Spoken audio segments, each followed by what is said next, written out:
Increasing clouds today with a high of 72 degrees. Partly cloudy overnight tonight, low down to 57. There's a slight chance of an afternoon shower tomorrow. Otherwise, it's going to be sunny throughout the day, high up to 77 degrees. Sunday, chance of showers before 2 p.m. Otherwise, partly sunny, high is going to be 73 degrees. Monday, sunny skies, high of 68 degrees. That is a look at the news for now. I'm Frank Sparks, Beaver County Radio News, 95.7 and 99.3 FM, 1230 WBVP, 1460 WNBA, and beavercountyradio.com. Now, it's time to talk on Teleforum on Beaver County Radio, 1230 WBVP, 1460 WNBA, 99.3 FM, and beavercountyradio.com. And now, here is the host of the show, Eddy Crow. Today worked out really, really well in terms of timing, and what I'm going to do, I'm going to claim that it was on purpose, but you and I both know it wasn't on purpose. I didn't know that Tony Guy was going to have to issue a warning about a phone scam that's going around Beaver County, but it works out because we're going to be talking about scams. I have two people in the studio with me. This is also being live Facebook streamed. So if you're watching, you just saw me scratch my nose. Kristi is with me and Stephen is with me. Kristi Farrow is the teacher and Stephen Zalenski, one of the students, CCBC, Community College of Beaver County. And we're talking about cybersecurity, and that's what you teach, right, Kristi? That is correct. I teach the cybersecurity program at CCBC. And that is what you're studying, correct, Stephen? Yes, I'm going for cybersecurity. All right, and I'm going to start with Stephen. What made you think, you know what, I think I want to do that? Because let me ask, it's none of my business. How old are you? I'm 25. Okay. Still plenty young to make mistakes and get it turned around. You grew up in the technology age. How much did that draw you to it, and where did the curiosity come from? That drew out quite a lot because as a kid, I went to online school. So throughout high school, I was online. So the whole time. Homeschool? Or I went to cyber charter school. So it was. Oh, did you? Okay. Yeah, for like the whole state, it was their schooling system. So. Which charter school? PA cyber charter school. Okay. I have many friends, longtime friends that are involved with PA Cyber. Oh, yeah. So that's why I started smiling when you said that. Okay. Yeah, it is booming now. My ex-wife may have been your principal. I'll ask you about that off the air. All right. That drew you to it? Was it something that you saw a need for, or is that just something that was part of your life? I don't want to say lack of trust, but you know better than somebody my age to not click on a link. Yeah, there's that. That's the general consensus. But once you start going more in depth, there's so much more to it than the link. Because once you learn about it, you start knowing like what can exactly happen with it. You talking about the information they can get? Yeah, the information they can get, the control they can get over you. It's really interesting to learn, even just from not going to school for it. It's something just nice to know. Has your behavior on the internet changed since you've been studying it? It should have, but no. Wait a minute, what? Steven. So, well, all right, I'm going to go over to you. You're his teacher. Where's he messing up? I like the fact that he recognizes that you should probably adjust things. Do people really grasp the potential dangers? I don't know that people grasp the potential dangers that cybersecurity threats present. I know people know, we've been told over and over again, don't click on a link. But what most people haven't been told is why. What happens when you click on the link? All right, and well, what are these attackers after? You tell me. You're the teacher. I just clicked on a link, teacher. What's going to happen There's now? a lot of things that could happen. Are any malware, of them good? None of them are good. Okay. No. What's the point of malware? Just the spiteness, to spite somebody to jack up their phone. How do you monetize malware? Usually the motivations we see for attackers are money. Okay. It used to be more notoriety. They wanted to be famous hackers, but not quite so much anymore. But generally money or using your equipment, whether it's your computer or now in the age of smart everything, your refrigerator, your printer, or whatever, using those devices, once an attacker can gain control of them, if you click on a link, you could download that malware. Use those devices to do a concentrated, large-scale attack, and you wouldn't even know that your devices were being used for that. So either money or to perpetrate other attacks. All right. Kristi, Farrow, and Stephen Zalenski are my guests from Community College of Beaver County. We're talking about malware and attacks. What should you be doing differently now that you know more that you say you're not doing differently? What have you learned that you didn't know before? Because you grew up, you're the same age as my daughter. She doesn't remember the before time. What do you know, and what did you not know that you've recognized this is dangerous and people can get into my stuff? There's just a lot more out there than you think. Like before you start to really learn about it, you'll see like advertisements popping up all over the website, and you just think they're innocent advertisements or along the side or just as pop-ups. But what you don't completely realize is those could be masked, and if you're clicking on just something that's like, hey, this item's on sale, then you're not going to just, like, it'll show you potentially either a sale or it'll take you to a fake page. And then from there, they could do realistically whatever they want. They could take control of your computer right then and there and use your computer as they're on it remotely and look through all your accounts and whatnot. That's what happens when somebody hacks into, well, a school system or a medical facility system. That's what they're doing. They're saying, we'll unhack it if you give us money. That would be ransomware. Okay, it's Yep. a different Mhm. kind. Okay. But it's another type of malware. Ransomware How is, can you demand that I give you virtual currency without somebody being able to track where it went to go get you for doing the malware in the first place? that's generally why they use virtual currency, because it's not trackable. It's untraceable. And that's a monetary attack. They're looking for financial gain. I think I'm not sure I remember the exact stats, but I do know that the average ransomware attack on an individual usually will gain the attacker about $500. So if you're sitting there and you've got the capability of doing that, you spend a day doing that. If you makes get, money, sure. you're gonna make money, but it's virtual money Right. But it's still spendable. in the cyber world. Mm-hmm. Okay, this has just made my head hurt more. I'm glad. Well, there's a because of here. lot to it. Well, There's so many different types of attacks. are the criminals getting smarter than we can keep up? I think the problem is technology is evolving so quickly. Okay, So as the technology evolves, so Is- do the criminals, so do we as defenders. how much of it is the technology's evolving and there's new ways to do it technologically, but how much of it is our growing comfort and trust with the technology around us? How much of this do we bring on ourselves? We bring some on ourselves because Okay. we don't know enough. But I think it's very important to understand. This is why we're doing this. Our class, our Cybersecurity 1 class, is doing a training at the Beaver County Library, Okay, at the Central Library. that's the event on the 14th, right? Yes, Okay. November 14th. So we gave this to them as a project to just get the word out. We don't want to fear technology because technology makes our life great. But between security and convenience, it's a balance. If you put too much security in place, you can't do anything. Not enough security, then you can be attacked. So you've got to find the right balance of being secure, but yet enabling people to do what they want to do with technology. Stephen, what would you tell an old crusty person like me that grew up after or grew up before and then had to learn?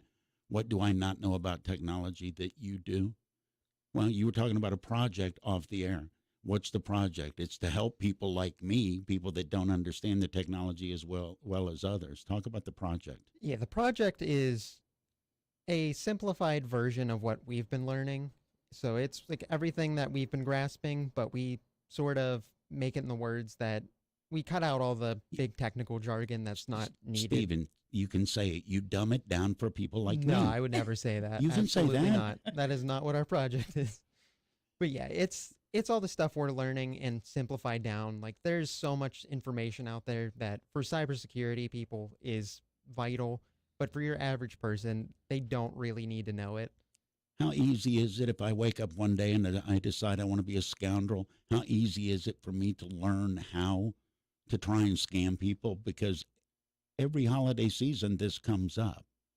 It's super easy. Not particular. Well, scammers have been around since But the what dawn of time. But Yeah, what I do with the technology, if I said I am going to try and get people to click on a link for whatever reason, how difficult is it for somebody like me to put that together? Technology? I'm going to scare you. Yeah. It's not difficult. Okay, what do I need? We have one type of attacker is called a script kiddie. A script kitty? Script kiddie, Kiddi. Did it? Okay. And these are people who don't have a lot of technical knowledge. They don't have really sophisticated Wait a minute. skills. There's a group of people that really don't know what they're doing to the point you've given them a title. Sure. And they have access. All the tools that we use to defend against attacks Yeah. are readily available to the people who perpetrate attacks. Yeah, so you know what you're up against. It's free out there. You can go online. You can even I've heard of a site on the cloud where you can rent ransomware. Oh You my just God. rent the platform, conduct your attack. So it doesn't take a very sophisticated person to attack. So technological mercenaries. I'm going to war. I don't need an army all the time. I'll just do that. Sure. And that's why we are so focused on trying to grow the cybersecurity program. There's a huge, because in order to defend, you need to learn how attackers attack. Sure. And that's what our students are learning across the country. We have a huge gap in cybersecurity skills. It's crazy. It's one of the fastest growing, if not the fastest growing field that's gapped. How difficult is it to keep up? We're already short jobs. So what CCBC is doing, if you want to be like Steven and learn how to do this, there's a good job waiting for you, right? Absolutely. Absolutely. How difficult is it for the education to keep up with the technology? It's not difficult. There are a lot of resources out there Okay. to continue to upgrade your skills. For those who are in IT now, who are IT professionals, go back to school. We have some programs at CCBC that are called micro-credentials. So Micro-credentials? Micro-credentials. So if you don't want to sign up for a whole 2-year program, Okay. but let's say you want to brush up on your cyber, you can take the Cyber Threats and Defenses micro-credential. It's a few courses, 4 courses. You get that micro-credential. And then later, if you decide to come back for an associate's degree, fine. We also have a cloud security micro-credential because maybe 10 years ago you graduated with your IT degree, but cloud wasn't a big thing then, and cloud security wasn't as huge as it is now. It's almost like the medical field. There is always going to be continuing education. Absolutely. What's the first thing when you're teaching a class? Stephen walks in as a student. You're teaching a class. What's the first thing that you talk about where there are people in the room that go, oh, that it startles them that they didn't know? Is there any one thing? What starts? Passwords. Passwords? Mm-hmm. So it shouldn't be ABCD 1 2 3 4. Every password is hackable. It doesn't matter what it is. Why? Doesn't matter what your password is. Why? What if I make up a word? It doesn't matter. Why is it Because passable? Attacks with enough computing power and enough time, every single password can be cracked. Is we that try just a random character generator that's going to run through every conceivable word? through every possible combination of letters and numbers, depending on the keyboard you're using. Okay. So that's called a brute force attack. So I think people have this misconception that somebody's going to look at my Facebook, find out my pet's name, and sit down and start guessing what my password might be, but that's not how it's done. Explain that, because that is the perception. You're talking about supercomputers, I guess, literally sitting and just bombarding, looking for information. There's not a person at the other end typing, is there? No. What do they do with that information? Normally they'll try to crack passwords to get access to systems and networks. Okay, they're going to if they get through the front gate, they're going to keep looking for other stuff they can get to. Sure. Okay. Yeah, absolutely. So a lot of people, here's what we hear a lot, and part of the reason we've agreed to do this training at the library system.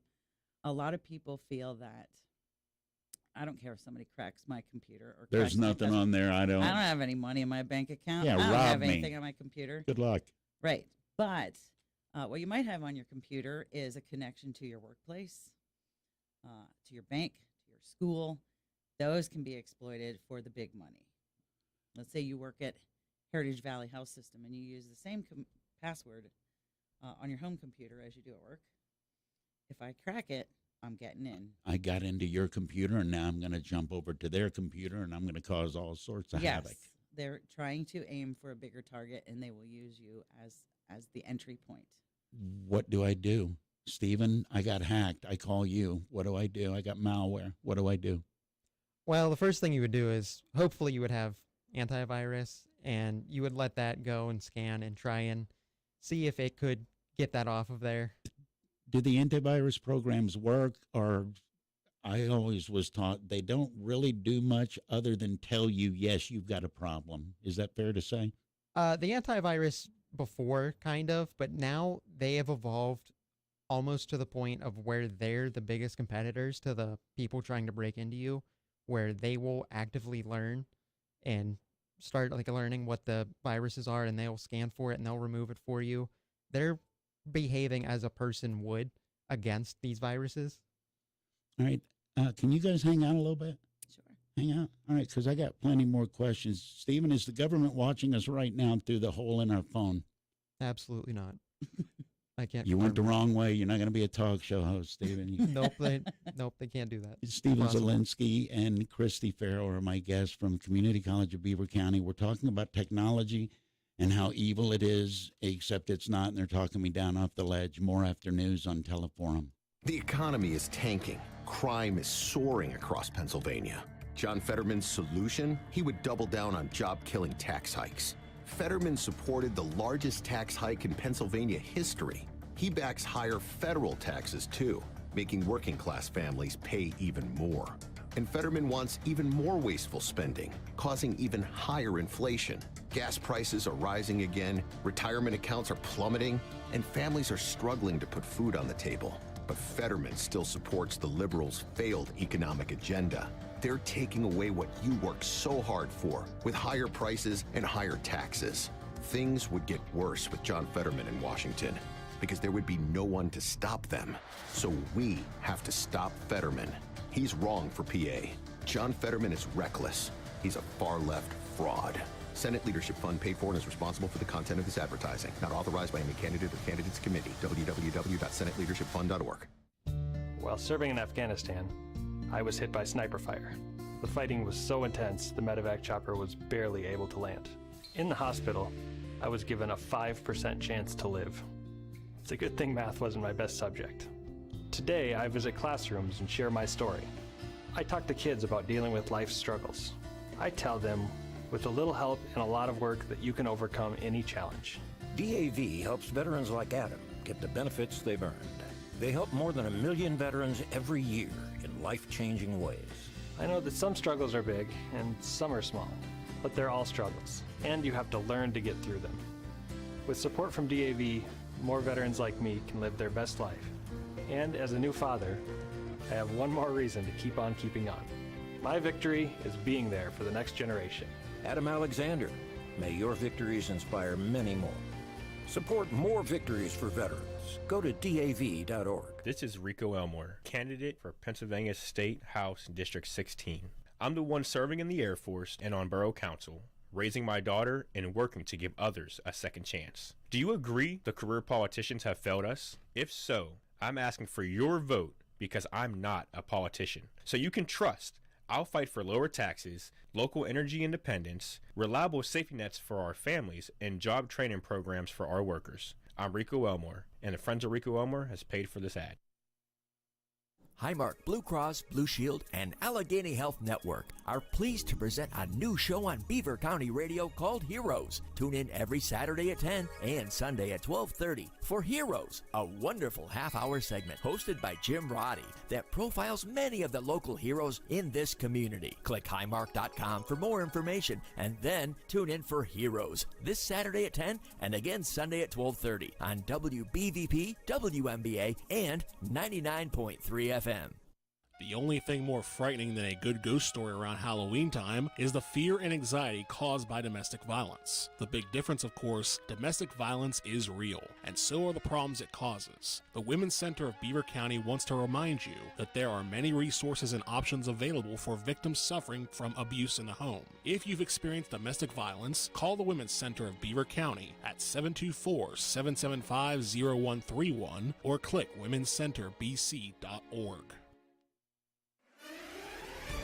Beaver County Radio's news source, 95.7 and 99.3 FM, along with 1230 WBVP, 1460 WMBA, and streaming at beavercountyradio.com. Here's Frank Sparks. And good morning on this Friday morning, November the 4th of 2022. Your Beaver County Radio weather forecast for today is calling for increasing clouds. High is going to be up to 72 degrees. We'll have a complete Beaver County Radio weather forecast coming up for you right after we have this look at news. A measure to help the Pennsylvania Turnpike recover more unpaid tolls will take effect in 2 months following the governor's signature. Governor Tom Wolf yesterday approved legislation that could trigger the suspension of thousands of vehicle registrations early next year. Officials say there are some 25,000 vehicles with overdue bills for Turnpike travel. After the law takes effect in 2 months, the process will start with the Turnpike Commission notifying registrants that they are seeking to have their registration suspended. At least 1 month later, the toll agency can ask the Transportation Department to start the process, and PennDOT said it will give owners 6 weeks' notice. Aliquippa football coach Mike Warfield paid homage to the football teams of the past recently by making a special presentation to 3 former Aliquippa coaches. Beaver County Radio News correspondent Sandy Giordano has details. Aliquippa High School head football coach Mike Warfield presented 3 former coaches, Frank Morocco, Donya Nessa, and Mike Smianik, with 2021 championship rings recently. Coach Morocco said head coach Mike Warfield called him to come up to the practice field. He said, when I got there, he said he wanted to give me something. Coach Warfield called the team over and presented him with the 2021 championship ring. Morocco said of the presentation, that was something special. Coach Anexa said, the gesture was classy on Coach Warfield's part. Coach Warfield played on his team when he coached. Coach Mianik, who lives in Mount Lebanon, said that the ring presentation was a nice gesture from the 2022 Quips. This is Sandy Giordano reporting for Beaver County Radio. Pittsburgh police officials have admitted that although a police presence had been requested at a funeral last week where a shooting left 6 people injured, no officers showed up for the event. Acting Police Chief Thomas Stangreski said in a statement yesterday that the officers involved would face disciplinary action, which would be handled internally. It wasn't clear if police failed to respond to the funeral request or if they did respond and failed to show. A department spokesperson said the reason behind the unfulfilled request remains under investigation. 6 people were injured when 2 shooters opened fire outside the Destiny of Faith Church on October the 28th. 5 of the victims were shot, while the other was injured in the melee. Lottery players hoping to win this week's massive Powerball jackpot might be smart to dream of an annuity rather than a truckload of cash.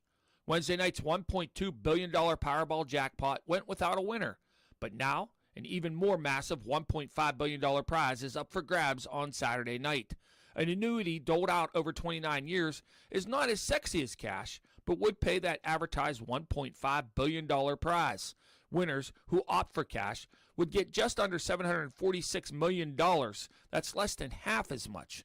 Winners of giant jackpots nearly always take the cash, and financial advisors say that might be a mistake. Farmers in Pennsylvania need to do more to improve soil and water quality, and the state needs to do more to support those efforts. That's the finding of a new Chesapeake Bay Foundation report. Danielle Smith has the details.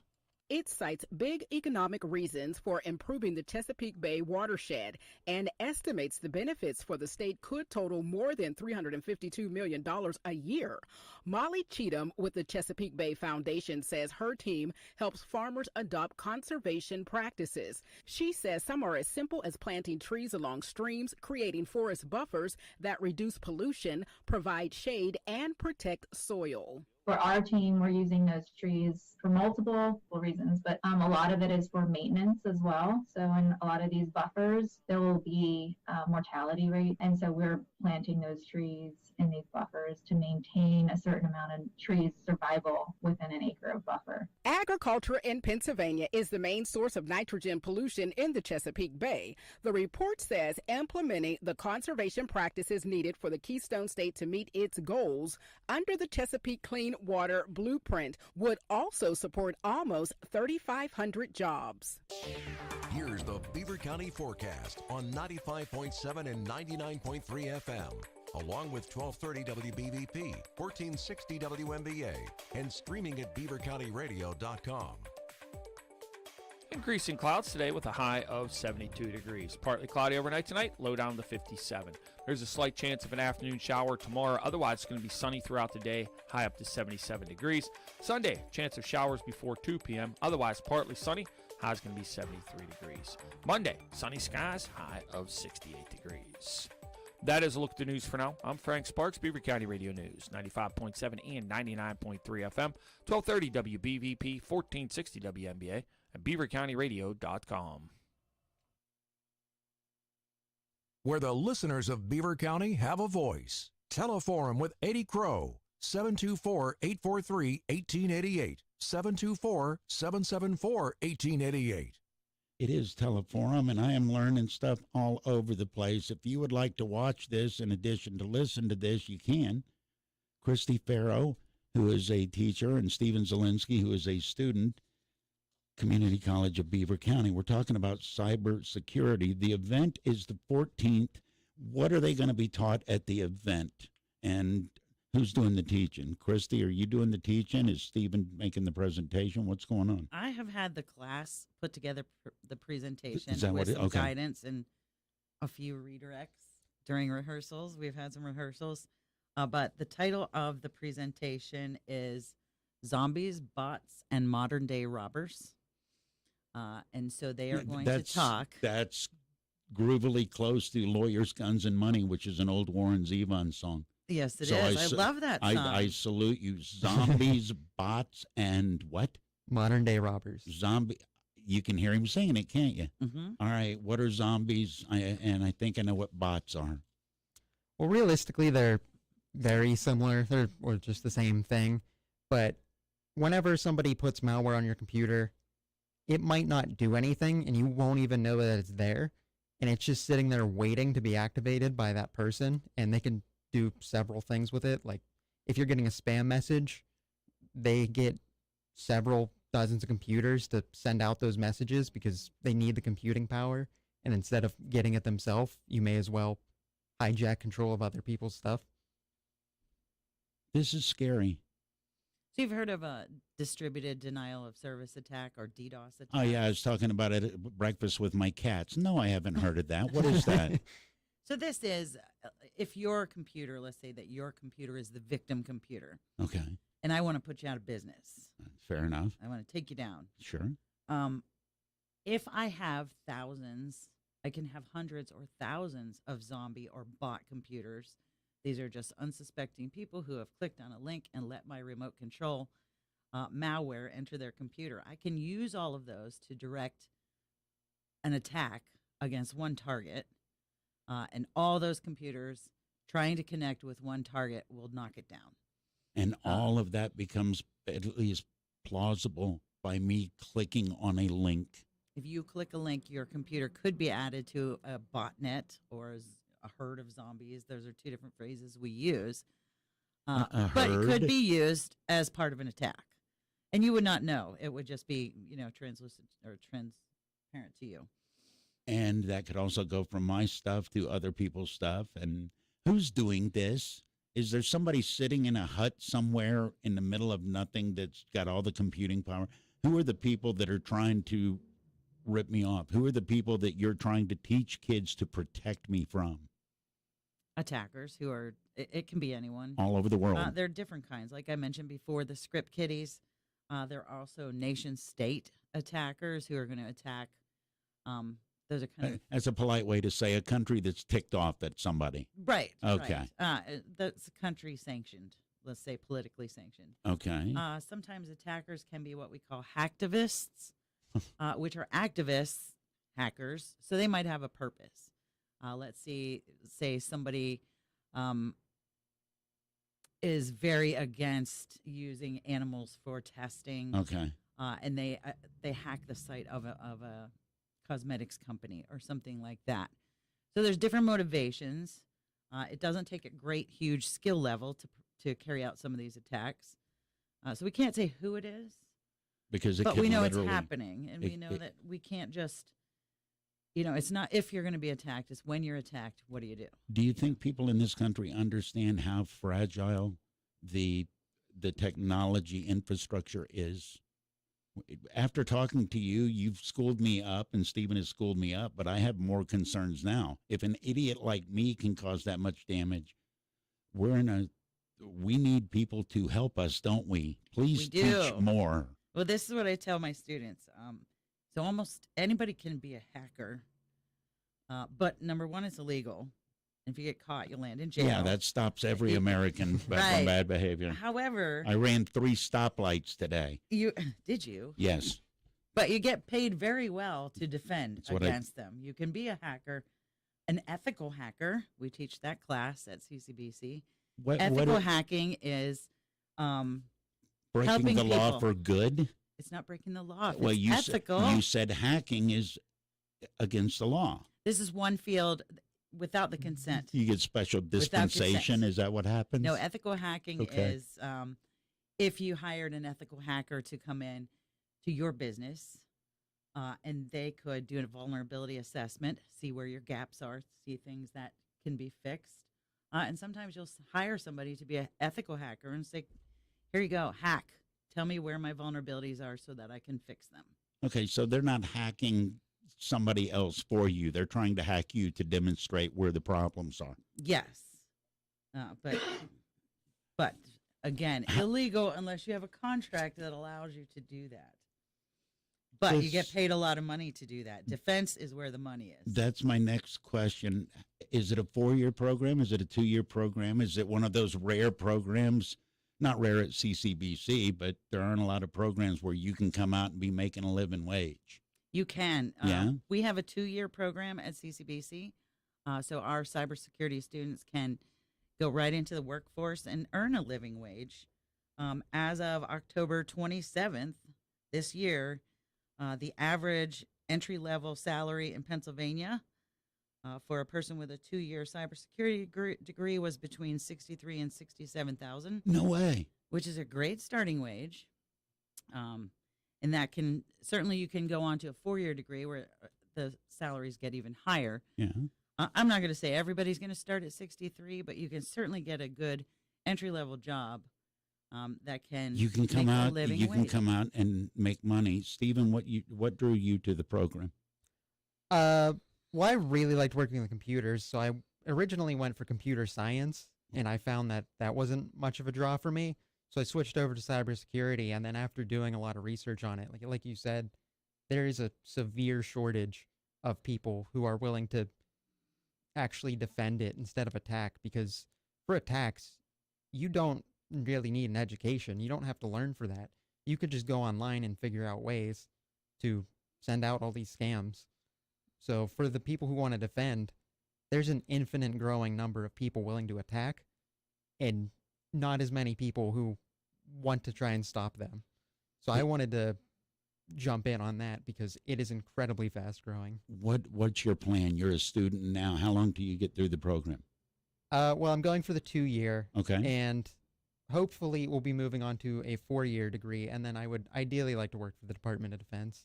They have several contracts out that are with scholarships of other colleges that they will cover all the costs for going to a college and then sign you into a contract to work for them immediately after, because they are just so in demand and needed. We have Background checks. Have you already started with those? Because you're working with the Department of Defense, and you being a former Navy, how many years in the Navy?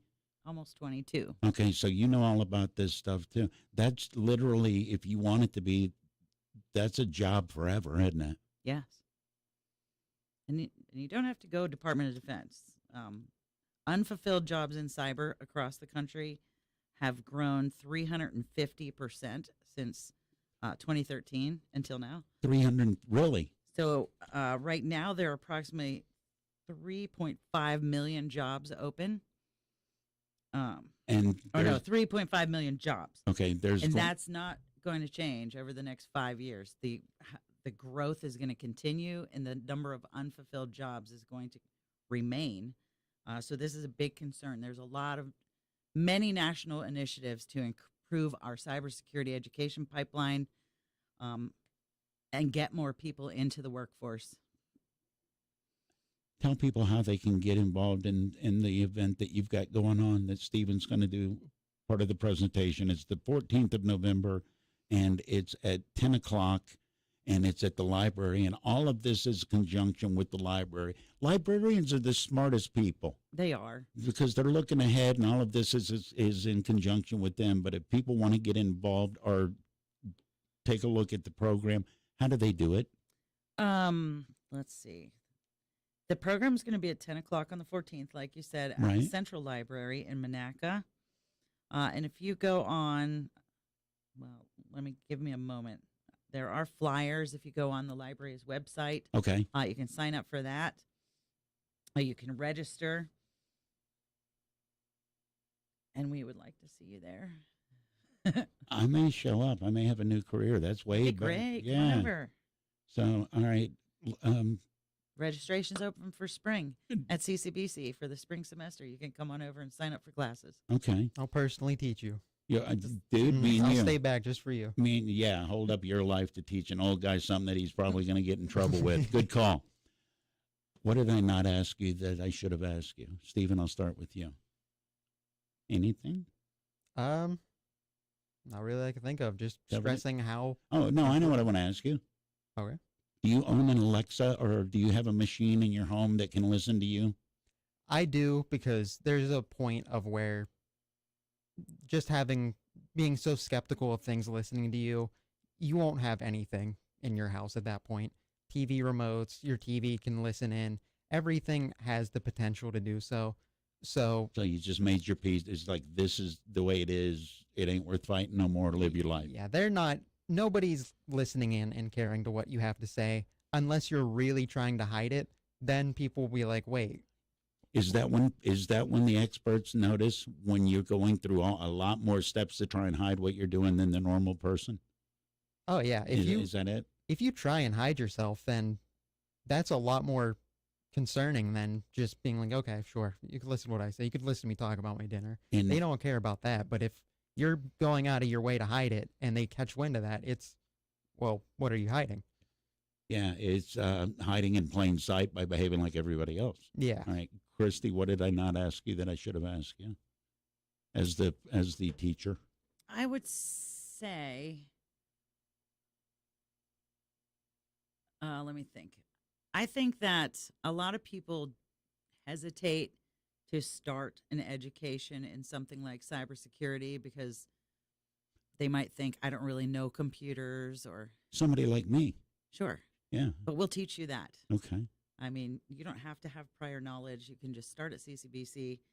And like I said, this is a good 2-year degree program that can earn you a living wage. Oh, a good living wage. Absolutely. With inflation, you can afford bologna with $60,000 a year. You can afford bologna, yes. And already in our class, we have a wide variety of people there, like from age range and education ranges. So, and they're doing more than fine. So upwards, we have someone who's retired in there, and he's striving in it. He's 70. That's so cool. I have a student who's 70. Mm-hmm. All right. Well, So it's never too late to start. All right. You scared me to death, and you gave me hope at the same time. Well, That's we don't mean to scare you. It's not. No, I love talking to people and asking them questions because we make assumptions while they're listening. Stephen, you're exactly right. Until you give them a reason to notice you, they're not listening, are they? But there are bad people, and Kristi, you're going to teach everybody how to deal with that. We can only deal with it. And get them a dang good living, and it's all at Community College of Beaver County. Exactly. I feel better. I still don't trust Alexa. At Doctors Without Borders, we believe the best medical care